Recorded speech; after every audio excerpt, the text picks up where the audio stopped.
ان الحمد للہ نحمده ونستعینه ونستغفره ونعوذ باللہ من شرور انفسنا ومن سیئات اعمالنا من يهده اللہ فلا مضل له ومن يضلل فلا هادی له واشهد ان لا الہ الا اللہ وحدہ لا شریک له واشهد ان محمدا عبدہ ورسولہ اما بعد فإن خير الحديث كتاب الله وخير الهدي هدي محمد صلى الله عليه وآله وسلم وشر الأمور محدثاتها وكل محدثة بدعة وكل بدعة ضلالة وكل ضلالة في النار. أعوذ بالله السميع العليم من الشيطان الرجيم من همزه ونفخه ونفثه. بسم الله الرحمن الرحيم. رب اشرح لي صدري ويسر لي امري واحلل عقدة من لساني يفقهوا قولي. بسم الله الرحمن الرحيم. ان الله وملائكته يصلون على النبي يا ايها الذين آمنوا صلوا عليه وسلموا تسليما. اللهم صل على محمد وعلى آل محمد كما صليت على إبراهيم وعلى آل إبراهيم إنك حميد مجيد. اللهم بارك على محمد وعلى آل محمد كما باركت على إبراهيم وعلى آل إبراهيم إنك حميد مجيد. وعلى آل إبراهيم إنك حميد مجيد. اللهم ربنا آتنا في الدنيا حسنة وفي الآخرة حسنة وقنا عذاب النار. ربنا آتنا من لدنك رحمة وهيئ لنا من أمرنا رشدا. لا إله إلا أنت سبحانك إني كنت من الظالمين. حسبنا الله ونعم الوكيل. يا حي يا قيوم برحمتك أستغيث ولا حول ولا قوة إلا بالله العلي العظيم. آمین. آج انشاءاللہ تعالی ہم سورہ ابراہیم کی آیت نمبر 22 سے سٹارٹ لیں گے. یہ بڑی مشہور آیت ہے. انسان کی شیطان کے ساتھ آخری ملاقات جو ہونے والی ہے اس کا ذکر اس کے اندر موجود ہے. اعوذ باللہ من الشیطان الرجیم. بسم اللہ الرحمن الرحیم. وقال الشیطان لما قضی الامر. اور کہے گا شیطان قیامت کے دن جب کہ سب کا فیصلہ ہو چکے گا، یعنی جنتی جنت میں پہنچ گئے، جہنمی جہنم میں چلے گئے، اللہ تعالیٰ کی طرف سے الٹیمیٹ ڈیسیژن ہو گیا. اس کے بعد شیطان بھی اپنے ماننے والوں سے خطاب کرے گا. ان اللہ وعدکم وعد الحق. دیکھو بے شک اللہ تعالیٰ نے جو وعدہ تم سے کیا تھا دنیا میں وہ تو تھا سچا وعدہ. کیا وعدہ تھا؟ کہ جو میرے نبیوں کی پیروی کرے گا میں اسے ہمیشہ کی جنتوں میں داخل کروں گا، اور جو انبیاء کی نافرمانی کرے گا اس کا ٹھکانہ الٹیمیٹلی جہنم کی آگ ہونے والی ہے. وَلِعَوْذُ بِاللَّهِ تَعَالَى. اللہم اجرنا من النار. اللہم انا نسألک جنت الفردوس مع النبیین والصدیقین والشہداء والصالحین. آمین. تو شیطان کہے گا دیکھو اب تو حق واضح ہو چکا ہے، بے شک جو اللہ نے تم سے وعدہ کیا تھا نا وہ پورا کر دیا.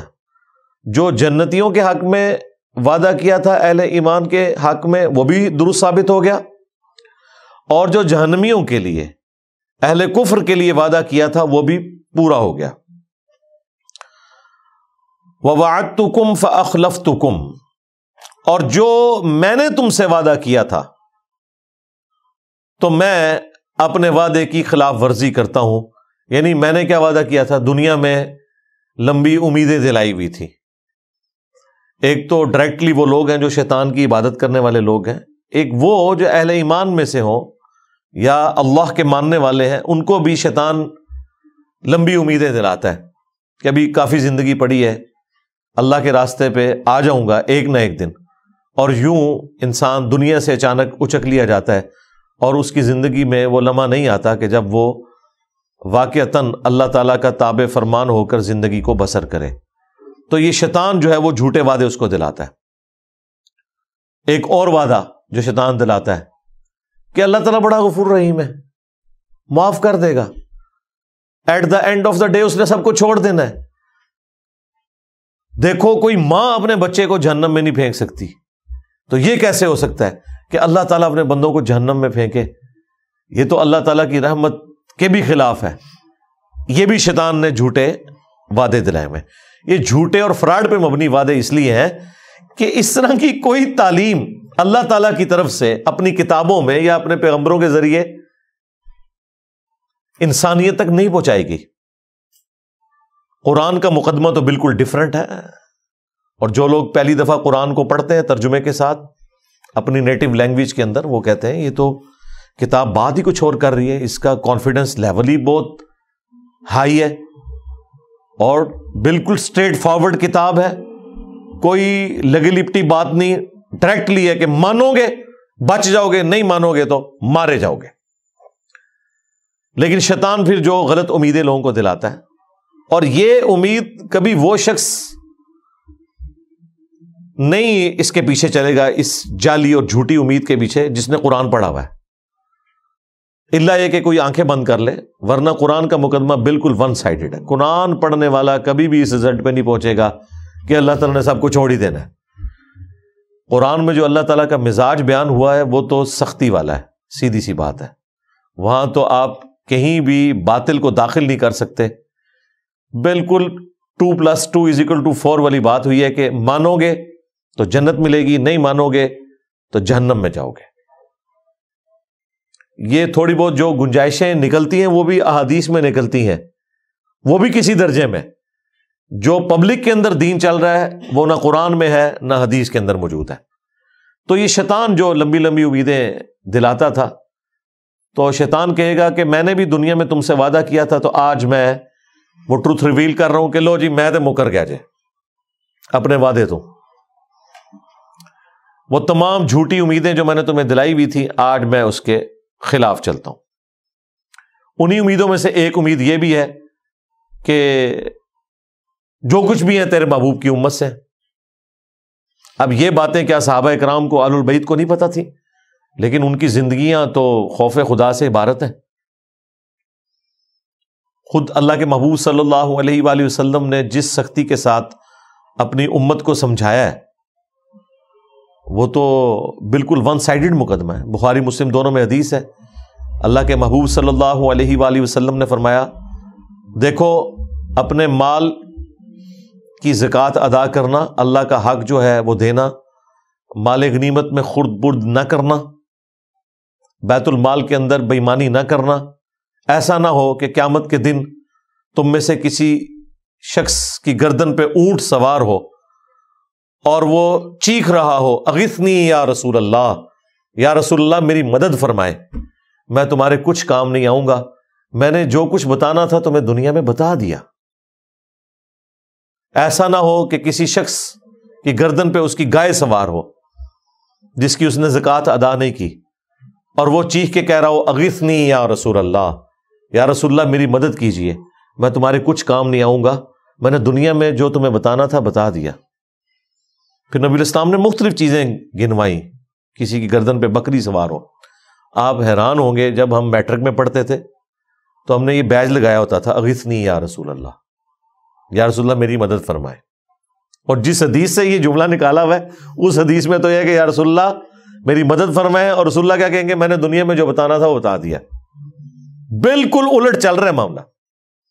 پھر بخاری مسلم میں وہ مشہور زمانہ حدیث, جب اللہ تعالیٰ نے قرآن میں سورہ شعراء میں فرمایا نا کہ اپنے قریبی رشتہ داروں کو ڈر سناؤ, تو نبی الاسلام نے ایک ایک رشتہ دار کو بلایا, اے نبی کے چچا عباس میرے مال سے جو لینا ہے لے لے, اگر اللہ کے حضور پکڑا گیا تو میں تیرے کچھ کام نہیں آؤں گا. اے نبی کی پھوپھی صفیہ میرے مال سے جو لینا ہے وہ لے لے, اگر اللہ کے حضور تو پکڑی گئی تو وہاں میں تیرے کچھ کام نہیں آؤں گا. اے نبی کی بیٹی فاطمہ میرے مال سے جو لینا ہے وہ لے لے, یعنی دنیا میں میں اس کا مالک ہوں, لیکن اگر اللہ کے حضور تو پکڑی گئی تو میں تیرے کچھ کام نہیں آؤں گا. حالانکہ سیدہ فاطمہ ڈیفینیٹلی جنتی عورتوں کی سردار ہیں, بیسیکلی ان کو سینٹرڈ کر کے ہمیں بتایا جا رہا تھا کہ اگر کوئی فراڈیا آپ کو یہ کہے کہ میرے سلسلے میں بیعت ہو جاؤ، میں تمہیں جنت میں اپنے ساتھ لے کے جاؤں گا، تو آپ نے سمجھ لینا ہے کہ ایک کہانی ہے. بالکل، اس لیے نبی اسلام نے یہ بتایا.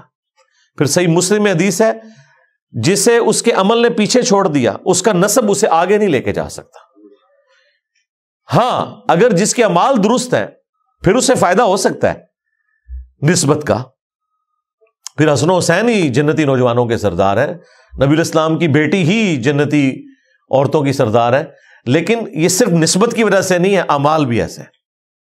دوسری طرف حضرت نوح علیہ السلام کا بیٹا، نسبت کوئی کام نہیں آئی کیونکہ اس کے عمل نے اس کو پیچھے چھوڑ دیا. تو شیطان قیامت کے دن اعلان کر دے گا، جو میں نے دنیا میں تم سے وعدہ کیا تھا نا، میں تو آج اعلان برات کر رہا ہوں تم سے. یعنی دیکھیں اینڈ ٹائم پہ آ کے وہ دھوکہ دے جائے گا. ہمیں تو ویسے دنیا میں ہی پتا ہے، اور یہ اللہ تعالیٰ کی شفقت ہے کہ اس نے اس دنیا میں آخرت کی فلم چلا دی ہے. یعنی یہ ہونے کے بعد اگر پتہ چل رہا ہو تو انسان کہے گا کاش مجھے دنیا میں پتہ چل جاتا نا، تو میں اپنا راستہ درست کر لیتا. تو سرکار دنیا میں پتہ چل چکا ہے، پیپر آؤٹ ہو چکا ہے، اس کے جوابات بھی بتا دیے گئے ہیں. صرف پیپر نہیں آؤٹ ہوا، جواب بھی بتا دیے گئے. اب کوئی شخص خود ہی بدبخت ہے کہ وہ پیغمبروں کا راستہ چھوڑ دے اور شیطان کے راستے کے اوپر چلے. ابھی تو جناب ذرا اگلے الفاظ سنیں.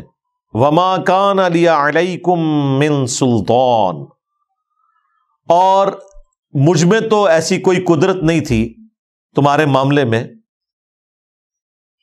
کہ میں تم پر کوئی زور زبردستی کر سکتا.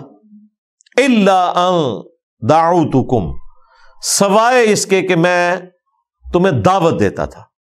لے جی، یہ مقدمہ بھی بالکل کلیئر ہے کہ جو لوگ دنیا میں کہتے ہیں کہ ہم سے شیطان نے یہ کام کروایا اور اس کی پلی لیتے ہیں، کیا خود ہوتا ہے.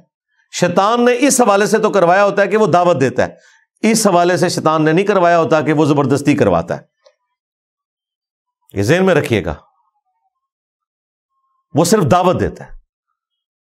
وہ تو یوسف علیہ السلام نے بھی کہا تھا کہ شیطان نے میرے بھائیوں اور میرے درمیان جدائی کر دی، لیکن یوسف علیہ السلام کے کہنے کا مقصد یہ نہیں تھا کہ میرے بھائی بے قصور ہیں، نہ، انہوں نے معافی مانگی ہے، دعوت دی شیطان نے.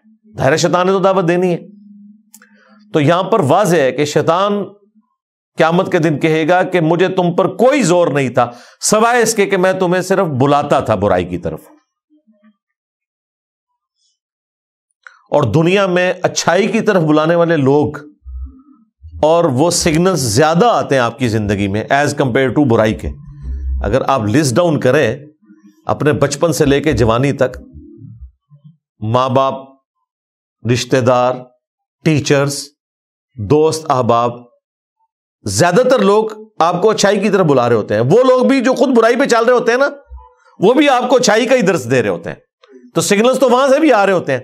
یہ تو انسان کی اپنی مرضی ہے نا کہ وہ اچھا سگنل لیتا ہے یا برا سگنل لیتا ہے. تو شیطان صرف دعوت دیتا تھا دنیا میں، زور کوئی نہیں تھا.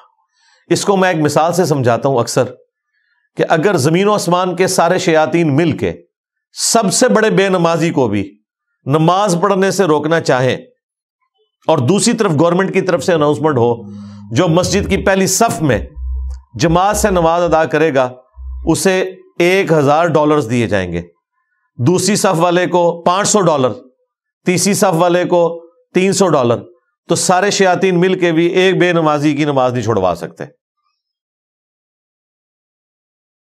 پھر وہ شیطان کا زور کہاں چلا گیا؟ اس وقت بھی شیطان دعوت دے رہا ہوگا، لیکن جب انسان کو اپنا نفع نقد نظر آ رہا ہے نا، تو شیطان تشائی کوئی نہیں سرکار، جدو نفع نقد نظر آ جائے. تو اللہ کے جو کمیٹڈ بندے ہیں، اللہ کے اولیاء ہیں، اللہ کے نیک بندے ہیں، اللہ کا خوف رکھنے والے لوگ ہیں، انہیں آخرت بھی نقد نظر آ رہی ہوتی ہے اپنے سامنے، اس لیے وہ اس طرح کے گناہوں سے بچ جاتے ہیں، برائی کے اعمال سے بچ جاتے ہیں، اور نیکیوں پہ ان کو استقامت نصیب ہو جاتی ہے. اس کا سائملٹینیس کنٹراسٹ، اگر گورنمنٹ یہ اناؤنسمنٹ کرے کہ جس نے فجر کی نماز جماعت سے نہ پڑھی اسے 15 منٹ کے لیے ایک گرم تندور میں الٹا لٹکایا جائے گا دنیا کے اندر ہی، پھر بھی آپ دیکھیں کوئی شخص سستی کا شکار نہیں ہوگا اگر واقعی ایسا ہو جائے۔ آپ اپنے ملکوں میں دیکھ لیں، یہاں کے بگڑے ہوئے لوگ جب یورپ اور امریکہ میں جاتے ہیں کوئی قانون کی خلاف ورزی نہیں کرتے، انہیں پتا ہے یہاں پہ سگنل توڑنے کے اوپر اتنا بڑا جرمانہ ہے، اور وہاں 15-20 سال گزارنے کے بعد پاکستان میں جیسے ہی لینڈ کرتے ہیں تو فوراً یہاں پہ قانون توڑنا شروع کر دیتے ہیں۔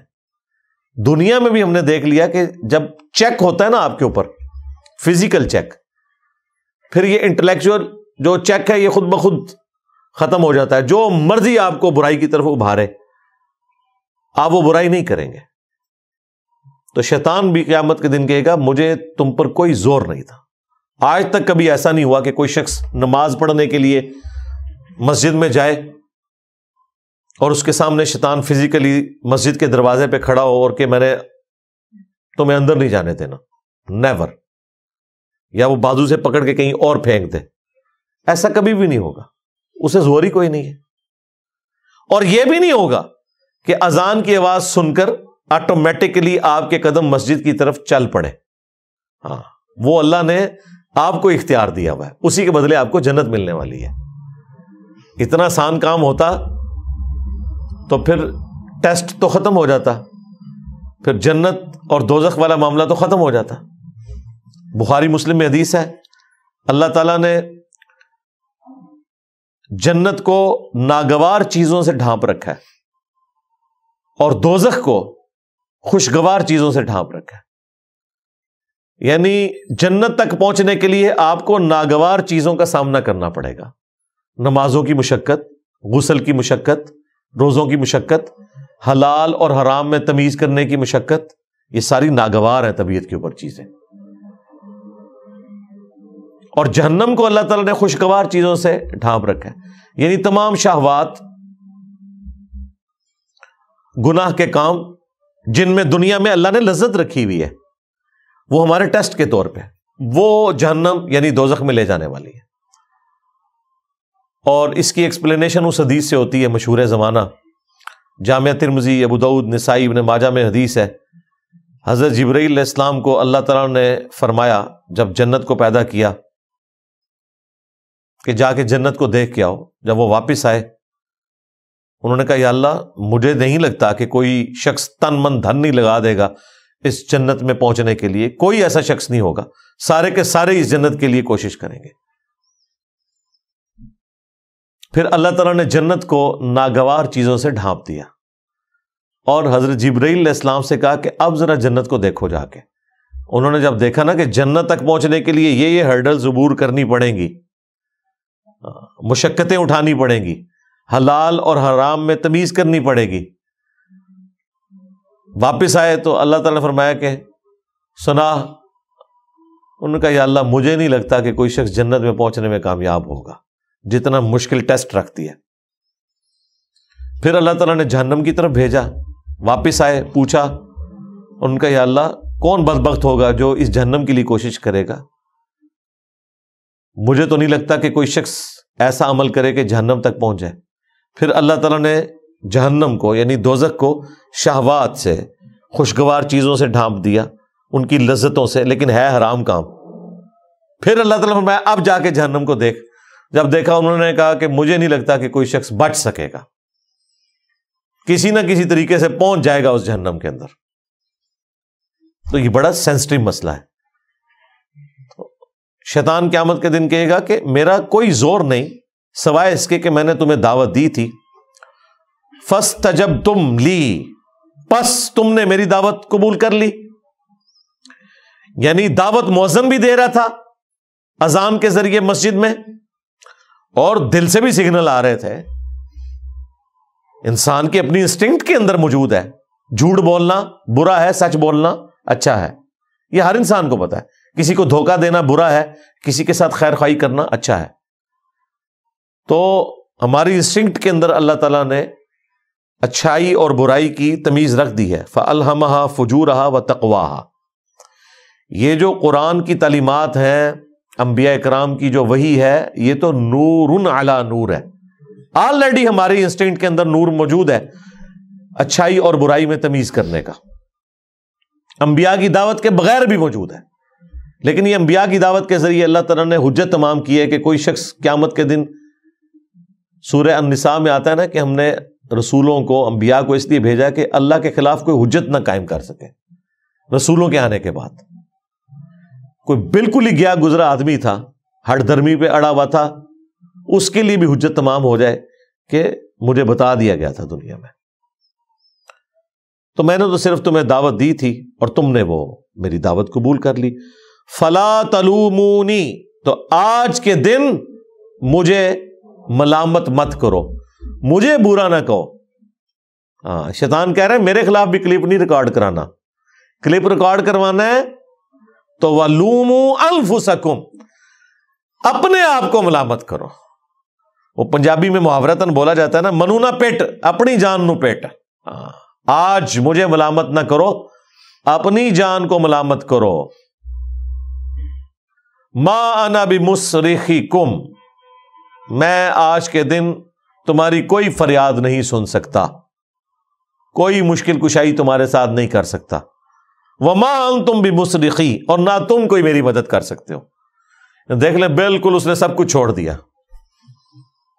اگر کوئی امید بھی تھی کسی شیطان کے اوپر تو وہ بھی ختم ہو گئی.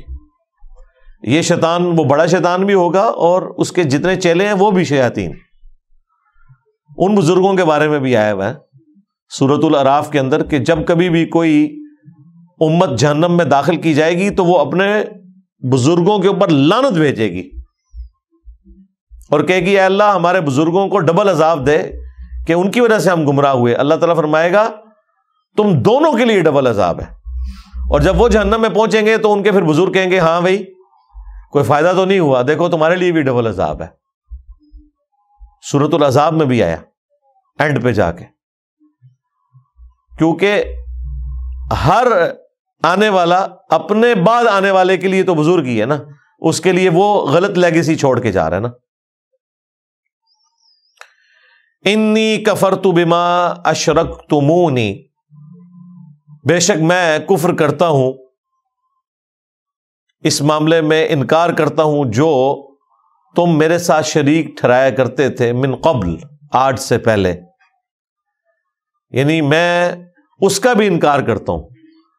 تم نے اپنا بیڑا غرق خود کیا. اگر تم نے مجھے شریک ٹھہرایا اللہ کے مقابلے پہ, اپنی نفسانی خواہشات کو شریک ٹھہرایا, تو میں اس سے بھی انکاری ہوں. میرا کوئی لینا دینا نہیں, میں نے تو صرف دعوت دی تھی, برائی پہ تم خود چلے. اگر تم نے اللہ کے مقابلے پہ مجھے کھڑا کیا تو مجرم تم ہو. میں اعلان برات کرتا ہوں. ان الظالمین لہم عذاب علیم, بے شک جو ظالم ہے ان کے لیے دردناک عذاب ہے. اللہم اجرنا من النار. دیکھ لیں جی, جن پہ تکیہ تھا وہی پتے ہوا دینے لگے. شیطان کے اوپر تکیہ کر کے بیٹھے ہوئے تھے, شیطان کے ایجنٹوں کے اوپر تکیہ کر کے بیٹھے ہوئے تھے, جن بزرگوں کے اوپر تکیہ کر کے بیٹھے ہوئے تھے وہ تو خود جہنم میں پہنچ گئے. تو ادھر جا کے تو اللہ ہی کی بادشاہت ہے. دنیا میں بھی اللہ کی بادشاہت ہے, لیکن دنیا میں اللہ تعالیٰ نے کھلی چھٹی دی ہوئی ہے. آخرت میں اللہ تعالیٰ نے چھٹی نہیں رکھی, پھر وہ تو ہار اور جیت کے فیصلے کا دن ہے, یوم التغابن ہے. یہ جو سورہ ابراہیم کی آیت نمبر 22, یہ آلموسٹ میں نے آدھا گھنٹہ اس کے اوپر گفتگو کی ہے, صرف اس لیے کہ یہ قرآن حکیم میں اہم ترین مقام ہے. شیطان کے حوالے سے جو مارکیٹ کے اندر عقائد اور نظریات پھیلے ہوئے ہیں نا, ایک آیت ان تمام عقائد اور نظریات کو غلط ثابت کر دیتی ہے. اکثر لوگ اپنے گناہوں کا, اپنے جرائم کا وبال شیطان کے اوپر ڈالتے ہیں. یہاں اللہ تعالیٰ نے الٹیمیٹلی شیطان نے جو ٹروتھ ریویل کرنا ہے قیامت کے دن وہ دنیا میں بتا دیا ہے. اس کے باوجود اگر کوئی شخص اپنی برائی کو شیطان کے اوپر ڈالتا ہے تو وہ اپنے آپ کو دھوکہ دے رہا ہے. اس اعتبار سے تو ڈالا جا سکتا ہے کہ وہ برائی کی طرف بلانے والا ہے, وہ تو شیطان بھی ہے, ہمارا نفس بھی ہے, لیکن وہ اللہ تعالیٰ نے بیلنس کیا ہے. صحیح مسلم میں حدیث ہے کہ ہر شخص کے ساتھ اللہ تعالیٰ نے ایک فرشتہ اور ایک شیطان جن اٹیچ کیا ہوا ہے. فرشتہ اسے اچھائی کی طرف بلاتا ہے اور شیطان یعنی جن وہ برائی کی طرف بلاتا ہے. تو اللہ نے بیلنس کیا ہوا ہے. دعوت دونوں طرف سے آ رہی ہے. آپ کوئی اچھائی کا کام کریں, اندر سے آپ کو تھپکی ملتی ہے کہ بڑا اچھا کام کیا, اگرچہ آپ کو اس کے لیے مشقت بھی اٹھانی پڑے, لیکن دل سکون پکڑتا ہے کہ یار نہیں یہی کرنا چاہیے تھا, خیر ہے اللہ تعالیٰ اجر دینے والا ہے. یہ فرشتے کے ذریعے تھپکی ملتی ہے. اور اگر برائی کا کام ہو جائے تو دل جو ملامت کرتا ہے کہ غلط کام کیا, ایسا نہیں کرنا چاہیے تھا, تو فرشتہ اللہ نے ساتھ اٹیچ کیا ہوا ہے. اسی صحیح مسلم کی حدیث میں جب ایک صحابی نے جرت کر کے پوچھا یا رسول اللہ آپ کے ساتھ بھی شیطان اٹیچ ہے؟ آپ نے فرمایا ہاں میرے ساتھ بھی شیطان اٹیچ تھا, لیکن اللہ نے اس سے میرا مطیع کر دیا, وہ مجھے اب نیکی کی طرف ہی بلاتا ہے. یعنی نبی علیہ السلام کے ساتھ جو شیطان اٹیچ تھا وہ مسلمان ہو گیا. اور یہ اللہ تعالیٰ کا ایک خاص کرم, چونکہ انبیاء اکرام اللہ تعالیٰ کے مخلص بندے ہیں, چنے ہوئے بندے, ان کو اللہ تعالیٰ بچا لیتا ہے. ایک لفظ ہے مخلص. مخلص کہتے ہیں اخلاص, کمٹمنٹ شو کرنے والا. مخلص جسے اللہ اپنے لیے خالص کر لے, وہ صرف انبیاء اکرام ہوتے ہیں علیہم السلام. لہذا قصہ آدم اور ابلیس میں جہاں کہیں شیطان کا یہ جملہ آتا ہے نا کہ میں تیرے بندوں کو گمراہ کر دوں گا سوائے ان کے کہ جو تیرے مخلص بندے ہوں گے, وہاں مخلص بندوں سے مراد صرف انبیاء ہے. انبیاء کے بعد کوئی بھی مخلص نہیں ہے, سب کے سب مخلص ہیں.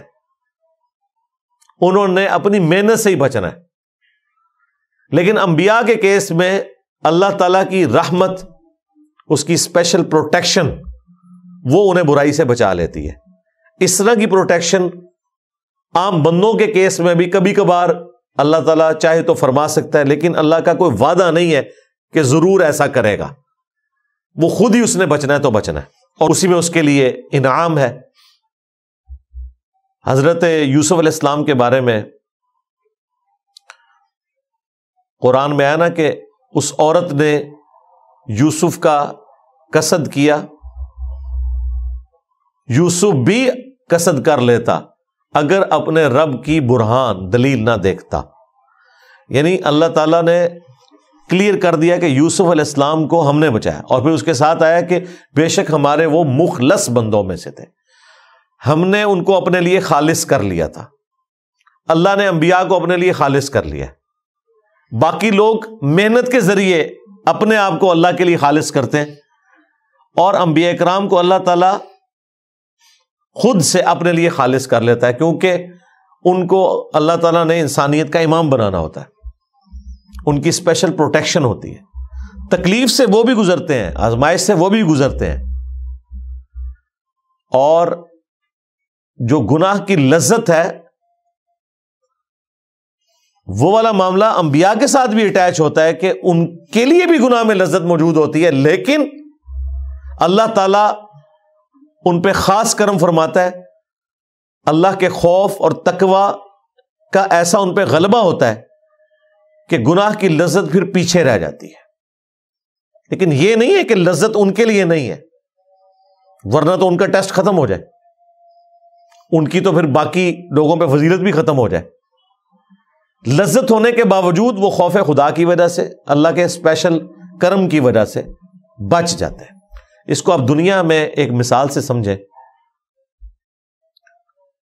آپ کو کئی دن کا فاقہ ہو اور آپ کے سامنے آپ کی مرضی کا کھانا رکھ دیا جائے, بریانی یا چکن پلاؤ یا چکن قورمہ, جیسے ہی آپ روٹی کو ہاتھ لگائیں اور کوئی کلین شیف بندہ آ کے آپ کے کان میں کہہ دے کہ یہ جو علماء نے آپ کی دعوت کی ہے نا, اس کھانے میں زہر ملایا ہوا ہے, آپ کو نہ علماء کی داڑھی نظر آئے گی نہ پگڑی, بھلے جھوٹی خبر بھی ہو, آپ یہ بھی نہیں کہیں گے نہیں نہیں اتنے بڑے بڑے بزرگ کیسے جھوٹ بول سکتے ہیں, میں کھا کے چیک کروں گا. کھا کے چیک کرنا ہے, کھا کے تو آگے پہنچ جانا ہے. تو اگر کوئی شخص آپ کے کان میں آ کے یہ بات کر دے تو نہ صرف آپ اس کھانے سے رک جائیں گے بلکہ وقتی طور پہ آپ کی بھوک بھی مار جائے گی. اور یار اتنے بھوکے لوگ اتنے شوق سے کھانا لے کے بیٹھتے ہیں, بیوی کو ایسی بات کر دیتی ہے بندہ ادھر لقمہ پھینک دیتا ہے, اے بھیا جی کھانا ڈھونڈ میں کے کھانا آگے. یہ دنیا میں ہوتا ہے. اور زہر ہو اگر تو کوئی سوچ بھی نہیں سکتا. بالکل یہی معاملہ ایسا ہوتا ہے کہ انبیاء کرام علیہ السلام کو اس گناہ میں چھپا ہوا زہر نظر آ جاتا ہے. انہیں وہ بریانی کی خوشبو, قورمے کی خوشبو اٹریکٹ ہی نہیں کرتی, کیونکہ جب آپ کا دھیان کسی چیز کی برائی کی طرف چلا جائے نا, آپ کو کہ جی چھوڑے جی زہر کو, خوشبو دیکھیں بریانی کی کیسی ہے, آپ کہیں گے جی لعنت ہے اس خوشبو کے اوپر کہ جس کے اندر میری موت چھپی ہوئی ہے. خوشبو بھی اس کی جو ہے نا اٹریکٹ کرنا آپ کو بند کر دے گی. ایک اور مثال, موٹر وے پہ آپ کبھی سفر کریں, جو بندے پہلی دفعہ موٹر وے پہ جاتے ہیں نا, تو ظاہر ہے جو دونوں طرف کی گرینری ہے, خوبصورتی ہے, اور بالکل ایک دنیا سے الگ آپ جا رہے ہوتے ہیں ٹریولنگ کرتے ہوئے, انجوائے کرتے ہیں. لیکن اگر آپ پبلک ٹرانسپورٹ میں سفر کر رہے ہیں اور آپ کو سخت پیشاب آیا ہوا ہے اور ڈرائیور کہتا ہے جی کہ اگلا سٹاپ تو آئے گا 50 کلومیٹر بعد, اس سے پہلے تو میں نے گاڑی کوئی نہیں روکنی, اور اس بس کے اندر کوئی انتظام بھی ٹوائلٹ کا موجود نہیں ہے, اس سخت تکلیف کے اندر اگر آپ کو کہ او دیکھ کتنا سونا درخت ہے یار, آپ کو کیا اس درخت کی خوبصورتی اٹریکٹ کرے گی؟ نہیں. آپ کی ٹوٹل توجہ اس وقت یہ ہوگی کہ کسی طریقے سے میری عزت بچ جائے اور میں اس تکلیف سے نکل جاؤں. یہ نہیں ہے کہ اس چیز کی خوبصورتی ختم ہوگی ہے, وہ اپنی جگہ موجود ہے, لیکن آپ کسی اسٹیٹ آف مائنڈ ڈفرنٹ میں چلے گئے. جن لوگوں کو اللہ کا خوف ہوتا ہے, اسپیشلی انبیاء کرام علیہ السلام, وہ گناہوں سے بچتے اس لیے ہیں کہ اللہ تبارک و تعالی ان کے اوپر ان چیزوں کی حقیقت کھول دیتا ہے. صحیح بخاری میں حدیث ہے, ایک یہودیہ نے نبی الاسلام کی دعوت کی اور اس کے اندر زہر ملا دیا. چھوٹا گوشت تھا, بکری کا گوشت, اور آپ بڑے شوق سے تناول فرماتے تھے. آپ نے جیسی بوٹی اپنی زبان پہ رکھی, اس بوٹی میں سے آواز آئی کہ مجھ میں زہر ہے, تو نبی الاسلام نے وہ تھوک دی. لیکن اس سے پہلے کچھ صحابہ کھا چکے تھے, وہ شہید ہو گئے. ابو داؤد میں آتا ہے کہ ساتھ سے پھر اس عورت کو بھی قتل کروایا گیا. البتہ نبی الاسلام کی زبان پہ رکھنے کی وجہ سے اس زہر کا اثر آپ کے اندر چلا گیا, اور پھر 4 سال کے بعد جب نبی الاسلام کی وفات کا وقت قریب آیا تو اللہ تعالیٰ نے اس زہر کو واپس کیا, اور آپ کی ڈیتھ اس زہر کے اثر کی وجہ سے ہوئی. بخاری میں آتا ہے عائشہ جو خیبر کے موقع پہ مجھے زہر دیا گیا, وہ مسلسل میری رگیں کاٹ رہا ہے. تو یہ ایک معجزانہ معاملہ ہے. جب نبی الاسلام کو اللہ تعالیٰ نے وہ دکھا دیا, پھر ظاہر ہے آپ تو وہ اپنا پسندیدہ گوشت بھی اندر نہیں کریں گے, آپ نے تو تھوک دیا. تو شیطان جتنا مرضی مزین کر کے پیغمبروں کے سامنے, اللہ کے نیک بندوں کے سامنے برائی کو پیش کرے, بہرحال جب ان کی توجہ اس عذاب کی طرف جاتی ہے, اس تکلیف کی طرف جاتی ہے جو اس چھوٹی سی لذت کے اگینسٹ ہونے والی ہے, تو ان کے لیے پھر اس لذت کو چھوڑنا آسان ہو جاتا ہے, کیونکہ اس لذت کے اندر چھپی ہوئی سزا کی کڑواہٹ, اس کی تکلیف ان کے اوپر ایسا غلبہ کرتی ہے کہ وہ بچ جاتے ہیں. اس وجہ سے وہ مخلص بندے ہوتے ہیں. نان انبیاء کیا کریں گے عددن انبیاء؟ وہ پھر دین کا علم اتنا حاصل کریں اور کنٹینیوسلی اللہ تعالی کے ساتھ کمیٹڈ رہے, تو وہ بھی کسی نہ کسی درجے میں اس مقام کو حاصل کر سکتے ہیں. اسی لیے ہم مانتے ہیں کہ انبیاء کرام تو معصوم ہیں, مخلص ہیں, لیکن انبیاء کرام کے اہل البیت, ان کے جانثار صحابہ حضور کی صحبت کی وجہ سے یا انبیاء کرام علیہ السلام کی صحبت کی وجہ سے بہرحال اس لیول پہ پہنچ جاتے ہیں کہ ان سے بھی گناہ پھر سرزد نہیں ہوتا, کیونکہ گناہ کی برائی اور اس کا عذاب ان پہ عیاں ہو چکا ہوتا ہے، اس کی وجہ سے کبھی بھی ان کا ہاتھ اس طرف بڑھتا نہیں ہے۔ جس کا ہاتھ ایک دفعہ گرم استری سے جل جائے نا، وہ دوبارہ ٹھنڈی استری کو بھی اس طریقے سے ہاتھ نہیں لگاتا، یوں کر کے صرف چیک کرتا ہے، بھلے اسے یقین ہو یہ ٹھنڈی بھی ہے، رسک کوئی نہیں لیتا نا۔ تو جن کے اوپر آخرت کی حقیقت کھل چکی ہوتی ہے، اللہ تعالیٰ کے عذاب کی حقیقت کھل چکی ہوتی ہے، وہ بچ جاتے ہیں پھر اس طرح کی چیزوں سے۔ وَأُدْخِلَ الَّذِينَ آمَنُوا وَعَمِلُوا الصَّالِحَاتِ جَنَّاتٍ، اور داخل کیا جائے گا ان لوگوں کو کہ جو ایمان لے کر آئے اور نیک اعمال کیے، باغات میں، جنات تجری من تحتها الانہار، ایسے باغات جن کے نیچے ندیاں بہتی ہوں گی، خالدین فیہا، وہ رہیں گے اس میں ہمیشہ، باذن ربہم، اپنے رب کے حکم سے، تحیتہم فیہا سلام، اور وہاں ایک دوسرے کو وہ جو دعا دیں گے وہ سلام کے ساتھ ہی ہوگی۔ دنیا میں بھی مسلمانوں کو جو گریٹنگز سکھائی گئی ہیں کہ جب بھی مسلمان دوسرے مسلمان سے ملے السلام علیکم کہے، ایون قبرستان جا کے مردوں کو آپ نے کہنا ہے السلام علیکم۔ جنت میں بھی سلامتی ہی سلامتی ہوگی، اللہ کا نام بھی ہے السلام۔ فرض نماز کے بعد جو صحیح مسلم میں دعا ہے، اللہم انت السلام ومنک السلام تبارکت یا ذا الجلال والاکرام، اے اللہ تو سلام ہے اور سلامتی تیری طرف سے ہے۔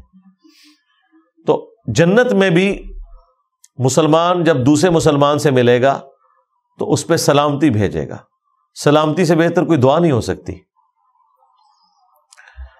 الم تر کیف ضرب اللہ مثلا کلمۃ طیبۃ، کیا تم نے نہیں دیکھا کہ اللہ تعالیٰ نے مثال بیان فرمائی ہے پاک کلمے کی، پاکیزہ کلمہ، پاکیزہ جملہ، کا شجرۃ طیبہ، اس درخت کی مانند ہے، وہ پاکیزہ درخت ہے جو اچھا کلمہ ہے۔ اچھا کلمہ کوئی بھی اچھا کلمہ، سب سے اچھا کلمہ لا الہ الا اللہ، جامعہ ترمذی میں حدیث ہے سب سے بہترین کلمہ لا الہ الا اللہ، اور سب سے بہترین دعا الحمدللہ ہے۔ لا الہ الا اللہ سے بڑا کوئی کلمہ نہیں ہو سکتا۔ لا الہ الا اللہ محمد رسول اللہ، اسلام کی بنیاد، یہ بہترین کلمہ۔ اس کے علاوہ بھی جتنے اچھے کلمات ہیں، خواہ اللہ کی تعریف کے ہوں یا خوش اخلاقی کے جو کلمات ہیں، جتنی بھی مورل ویلیوز ہیں، سب کی سب وہ ایک پاکیزہ درخت کی مانند ہے، اصلھا ثابت، جس کی جڑیں بڑی مضبوط ہیں، وَفَرْعُهَا فِي السَّمَاءِ، اور اس کی شاخیں آسمان میں پھیلی ہوئی ہیں۔ اتنا بڑا درخت ہے وہ اپنے اجر کے اعتبار سے۔ یہ دو الفاظ ہیں اصل اور فروع، یہ آپ علماء سے اکثر سنتے ہیں، یہ اصولی بات ہے، یہ فروعی بات ہے، یہ وہی ہے۔ اصولی بات، عقیدے کو ہم کہتے ہیں اصول، جو اصل جڑ ہوتی ہے، عقیدہ جڑ ہے نا، درخت کی بھی جڑ سب سے اہم ہے۔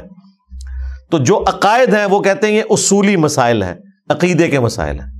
باقی جو اوپر والے اعمال ہیں وہ فروعی مسائل ہیں، کہتے ہیں یہ تو چھوٹا مسئلہ، یہ فروعی ہے۔ فروع جو بار شاخیں نکلی بھی ہوتی ہیں، لیکن وہ شاخیں یا بار جو کچھ آپ کو نظر آ رہا ہے، اس کی اصل وہ جڑ ہے جس سے وہ خوراک لیتا ہے، جس کے اوپر وہ درخت کھڑا ہوا ہے، اسے اصول کہتے ہیں، اور فروع کہتے ہیں جو باہر شاخیں بکھری ہوئی ہیں۔ تو اللہ تعالیٰ فرما رہا ہے کہ جو اچھے کلمات ہیں، اور اس میں سب سے ٹاپ آف لسٹ کلمہ طیبہ، اور کلمہ طیبہ کی ٹرم بھی یہیں سے ڈیوائز کی گئی ہے پہلے کلمے کے لیے، لا الہ الا اللہ محمد رسول اللہ صلی اللہ علیہ وآلہ وسلم، وہ اس درخت کی مانند ہے کہ جس کی جڑیں بہت مضبوط ہیں، اور اس کے تو فروع بھی، اوپر شاخیں بھی اتنی کہ آسمان میں پھیلی ہوئی ہیں۔ اور اس درخت کی خوبی کیا ہے؟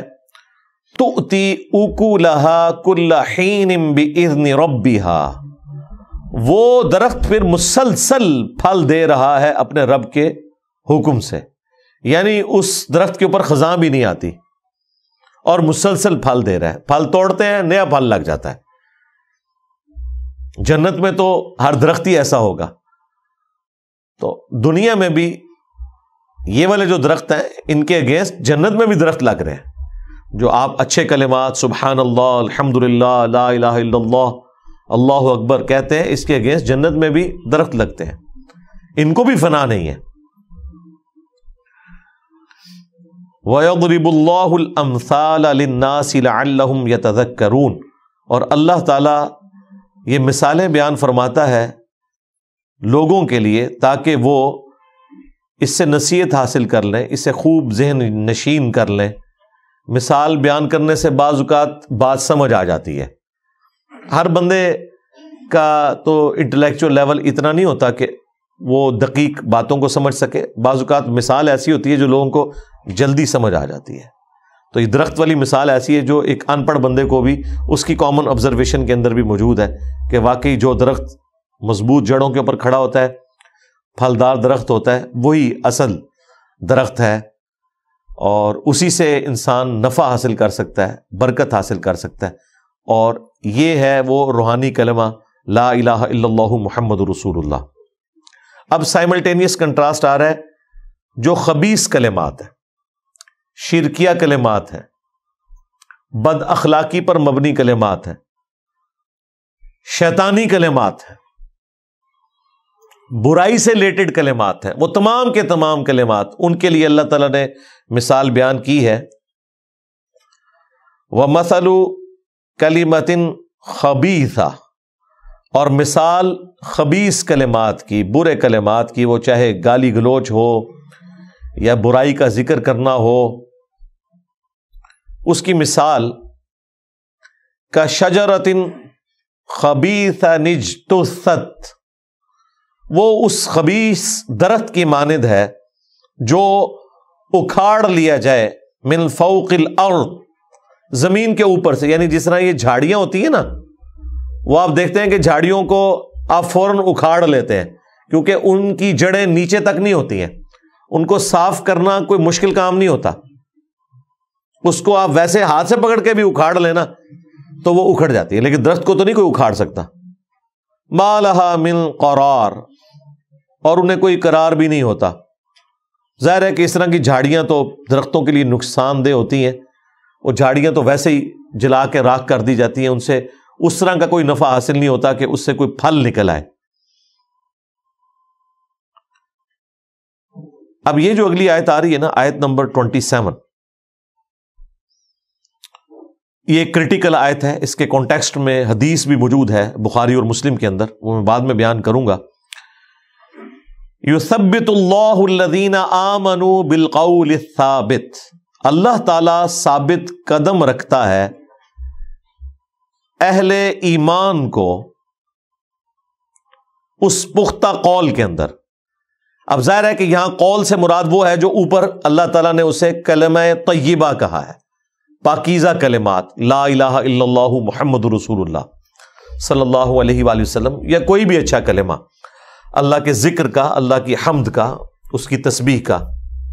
تو اللہ تعالیٰ فرما رہا ہے کہ اہل ایمان کو اللہ تعالیٰ ثابت قدم رکھتا ہے اس پختہ قول کے اندر، یعنی اللہ کے ایک ہونے کی گواہی، پیغمبروں کو ماننے کی گواہی، آخرت کے دن کی گواہی، کتابوں پہ ایمان لانے کی گواہی، فی الحیات دنیا، اس دنیا کی زندگی میں بھی، وفی الآخرہ، اور آخرت کی زندگی میں بھی.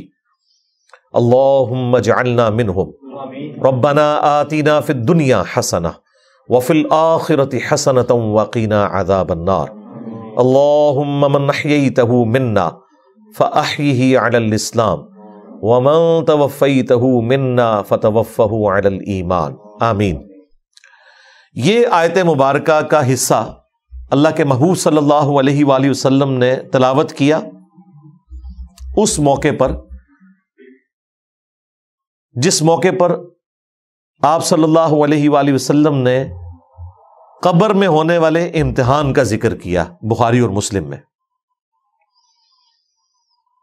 آپ صلی اللہ علیہ وآلہ وسلم نے فرمایا کہ بے شک تمہیں قبروں میں آزمایا جائے گا اور تم سے میرے متعلق بھی سوال ہوگا، ما کنت تقول فی حق ھذا الرجل، اس مرد کے بارے میں تمہارا دنیا میں کیا عقیدہ تھا۔ اور پھر نبی علیہ السلام نے یہ آیت تلاوت کی، یثبت اللہ الذین آمنوا بالقول الثابت فی الحیات الدنیا وفی الآخرہ، اللہ تعالیٰ ثابت قدم رکھے گا اہل ایمان کو اس سچے قول کے اوپر، یعنی رسول اللہ کو پیغمبر ماننے کی گواہی کے اوپر، اللہ کی گواہی پر، اسلام کی گواہی پر، دنیا کی زندگی میں بھی اور آخرت میں بھی۔ اچھا، بخاری مسلم میں اس ایک سوال کا ذکر ہے، ترمذی اور ابو داؤد کے اندر 3 سوالوں کا ذکر ہے، اور ظاہر ہے کہ وہ ڈیٹیلڈ حدیث ہے۔ ترمذی میں الفاظ ہیں من ربو کا، ما دینو کا، اور من نبیو کا، تیرا رب کون ہے، تیرا دین کیا ہے، اور تیرا نبی کون ہے۔ اور ابو داؤد کے اندر من ربو کا، ما دینو کا، اور ما کنت تقول فی حق ھذا الرجل، اس مرد کے بارے میں تو دنیا میں کیا کہا کرتا تھا، الذی بعث فیکم، جس کو اللہ نے تم میں مبعوث کیا تھا۔ یہ بھی 7 الفاظ ہیں، کیونکہ بعض لوگ کہتے ہیں نبی علیہ السلام قبر میں تشریف لے آتے ہیں، یہ بریلوی کہتے ہیں، دیوبندی کہتے ہیں نہیں خود نہیں آتے، آپ کی شکل مبارک دکھائی جاتی ہے۔ یہ بھی بالکل غلط ہے، کیونکہ حدیث میں الفاظ ہیں وہ شخص جسے دنیا میں مبعوث کیا گیا تھا تم میں، اس کے بارے میں تمہارا کیا عقیدہ ہے۔ وہ کہتے ہیں جی ھذا کا مطلب ہے وہ سامنے موجود ہے، کہ ھذا جو ہے یہ حاضر کے صیغے کے لیے استعمال ہوتا ہے، یہ بات بھی غلط ہے۔ غائب کے صیغے کے لیے بھی ھذا استعمال ہوتا ہے جب اس کا قرینہ موجود ہو، جس طرح کہ عبداللہ ابن عمر نے جب یزید کی بیعت کی ایک حکمت کے تحت بعد میں، تو اس میں بخاری میں الفاظ ہیں ھذا الرجل، میں نے اس شخص کی بیعت کی ہے جو کہ شام میں بیٹھا ہوا ہے، اور عبداللہ ابن عمر جو ہے مدینہ شریف میں تھے، یعنی جس کا ذکر ہو رہا ہے کہ اس وقت جو ہمارا حکمران ہے۔ تو ھذا کا صیغہ غائب کے لیے بھی استعمال ہو سکتا ہے، اور اس کی دوسری دلیل یہ ہے کہ جب وہ مؤمن جواب دیتا ہے تو وہ یہ نہیں کہتا ھذا محمد رسول اللہ، وہ کہتا ہے ہوا محمد رسول اللہ، وہ غائب کے صیغے میں جواب دیتا ہے، کیونکہ اسے پتہ ہے وہ سامنے موجود نہیں، ورنہ تو کہے کہ یہ اللہ کے رسول ہیں، وہ کہتا ہے وہ اللہ کے رسول ہیں جن کے بارے میں تم پوچھ رہے ہو۔ مفتی احمد یار خان نعیمی صاحب نے جال حق میں لکھا ہے کہ یہ ھذا کا صیغہ بتا رہا ہے کہ نبی علیہ السلام قبر میں آتے ہیں، ورنہ تو ہونا چاہیے تھا کہ وہ مردہ فرشتوں سے کہتا کہ کس مرد کے بارے میں تم مجھ سے پوچھ رہے ہو۔ جب فرشتے کہتے ہیں اس مرد کے بارے میں تمہارا کیا عقیدہ ہے، تو بات میں تو وزن ہے واقعی، لیکن انہیں نہیں پتا کہ مسند احمد میں حدیث موجود ہے جس میں ایو رجل کے الفاظ بھی موجود ہیں، کس مرد کا ذکر کر رہے ہو؟ تو فرشتے کہتے ہیں الذی بعث فیکم، ہم اس مرد کے بارے میں تم سے پوچھ رہے ہیں جو تم میں مبعوث ہوا تھا۔ اور ابو داؤد میں ویسے ہی 7 الفاظ موجود ہیں کہ اس مرد کے بارے میں تمہارا کیا نظریہ ہے جو تم میں پیغمبر بنا کے بھیجا گیا، تو وہ شخص کہتا ہے وہ اللہ کے رسول محمد صلی اللہ علیہ وآلہ وسلم۔ اب یہ تفصیلی حدیث بخاری میں ہے اور ابو داؤد میں ہے، اس میں دونوں کیٹیگریز کے لوگوں کا ذکر آیا ہے۔ اہل ایمان کے لیے ہے کہ وہ کہہ دیں گے کہ ہمارا رب اللہ ہے، ہمارا دین اسلام ہے، اور یہ اللہ کے رسول محمد ہے صلی اللہ علیہ وآلہ وسلم۔ عموماً انہی 3 سوالوں کا ذکر ہوتا ہے، اور منافق کہے گا ہائی ہاتا لا ادری لا ادری، ہائے افسوس مجھے کچھ پتا نہیں۔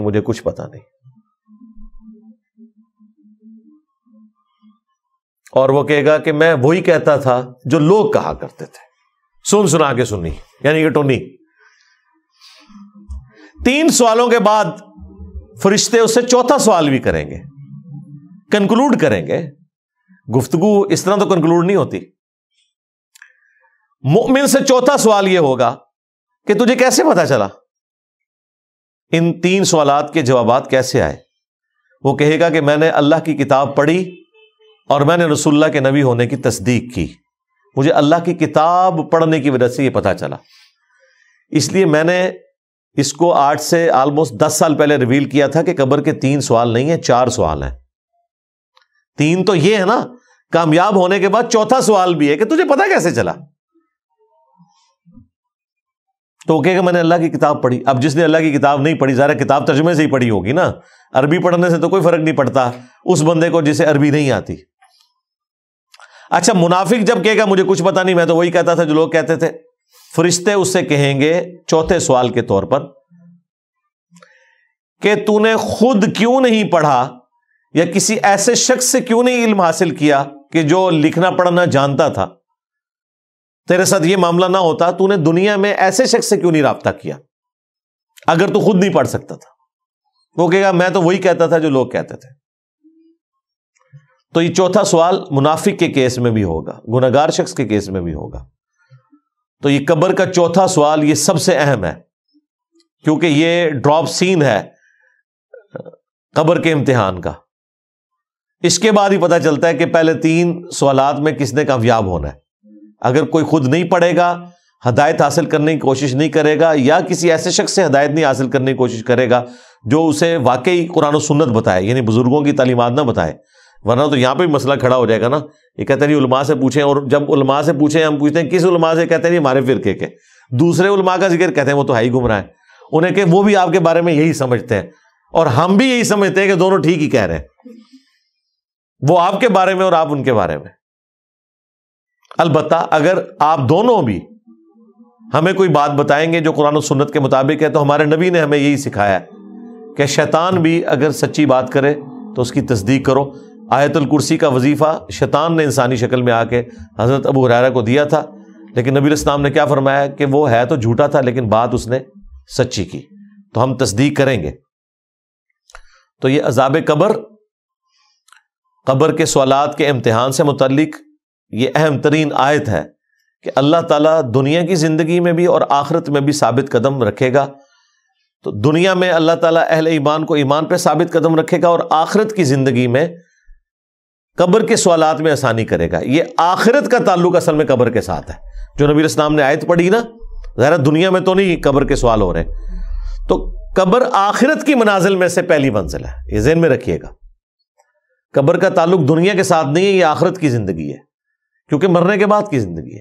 تو نبی علیہ السلام نے کہا کہ اہل ایمان کو اللہ تعالیٰ ثابت قدم رکھے گا کلمہ طیبہ کے اوپر، اور اس کی تفصیلات جو حدیث میں آئی، اللہ کے بارے میں، رسول کے بارے میں اور دین کے بارے میں سوال۔ اب دیکھ لیں، فرقے کا کوئی ذکر نہیں، پیر کا کوئی ذکر نہیں، فقہ کا کوئی ذکر نہیں۔ قبر میں جا کے فرقے بھی ختم ہو جانے ہیں، ورنہ تو پوچھا جاتا ہے کہ تیرا تعلق کس فرقے سے ہے، سنی ہے شیعہ؟ سنی ہے تو پھر کس فقہ کو فالو کرتا تھا؟ وہ تو یہی انہوں نے بزرگوں کے بارے میں مشہور کیا ہوا ہے۔ اعلیٰ حضرت سے پوچھا گیا جی تقلید کیوں ضروری ہے؟ انہوں نے کہا تقلید اس لیے ضروری ہے کہ ایک مالکی فوت ہو گیا، تو جب وہ قبر میں گیا تو اسے قبر کے سوالات کے جوابات نہیں آ رہے تھے، تو امام مالک قبر میں تشریف لے گئے اور انہوں نے چپکے سے اس کے کان میں سوالات کے جوابات بتا دیے۔ بھئی کان میں آپ بتا بھی دیں، زبان تو اس کی چلنی ہے نا، جواب تو بڑے آسان ہے۔ آج بے نمازی سے بھی پوچھے وہ بھی کہہ دے گا جی ان 3 سوالوں کا یہ جواب ہے۔ اصل مسئلہ ہے کہ جواب تو پتہ سب کو ہوگا، زبان نہیں چل رہی ہوگی نا۔ تو دلیل انہوں نے دی، پھر تو مالکی ہونا چاہیے، حنفی تو نہیں ہونا چاہیے اگر دلیل یہی ہے۔ تو یہ سب کہانی ہے۔ شیخ عبد القادر جیلانی کا ایک دھوبی تھا جی، وہ جب فرشتوں نے اس سے پوچھا من ربو کا، اس نے کہا میں غوث پاک کا دھوبی ہوں، ماں دینوں کا دھوبی ہوں۔ وہ کہتے نہیں فرشتے پریشان ہو گئے، اللہ کے پاس چلے گئے۔ فرشتوں نے نہیں جناب پریشان ہونا، اللہ دے بندے ہو، آپ لوگ تو ہمیں دھوکہ نہیں دے سکتے جنہیں دین کی سمجھ آ گئی ہے۔ فرشتوں کو تو بالکل پتہ ہے کہ سب کچھ فراڈ ہو رہا ہے۔ اور دوسرا، فرشتے کوئی انسانوں کی طرح نہیں ہے، وہ آپ سمجھ لیں بائی ڈیفالٹ جس طرح کمپیوٹر پروگرام ہوتا ہے نا، ان میں ایک چیز فیڈ ہے، اس کے مطابق انہوں نے چلنا ہے۔ جیسے یہ اسٹاپ واچ ہے، اس میں بھلے کوئی کافر سیل ڈالے کوئی مسلمان ڈالے، ایک بار ٹائم آپ سیٹ کر دیں گے، آپ انگلی سے دبائیں گے اس نے آن ہونا ہے، دوبارہ دبائیں گے اس نے آف ہونا ہے، گھڑی کو نہیں پتا یہ انگلی کون سی ہے، میرے مالک کی ہے، چور کی ہے، کافر کی ہے، مسلمان کی ہے، کیونکہ یہ اس سے باہر جا ہی نہیں سکتی۔ فرشتوں کو اللہ نے یہی بتایا ہوا ہے کہ جو 3 سوالات کے جوابات دے دے، اس کو چوتھا سوال یہ پوچھنا ہے کہ تجھے کیسے پتا چلا، تو وہ آگے سے بتا دے گا کہ میں نے قرآن پڑھا، یا اگلے انبیاء کا ماننے والا تھا تو ان انبیاء کا ذکر کر دے گا۔ اور جو جوابات نہ دے سکے تم نے اس سے پوچھنا ہے تو وہ آگے سے یہی کہے گا، اور یہ اس لیے کہ ہمیں نبی الاسلام نے بتایا۔ فرشتوں کو تو پتہ ہی نہیں ہے کہ غوث پاک بھی کوئی ہے اور ان کا کوئی دھوبی بھی ہے، ہاں۔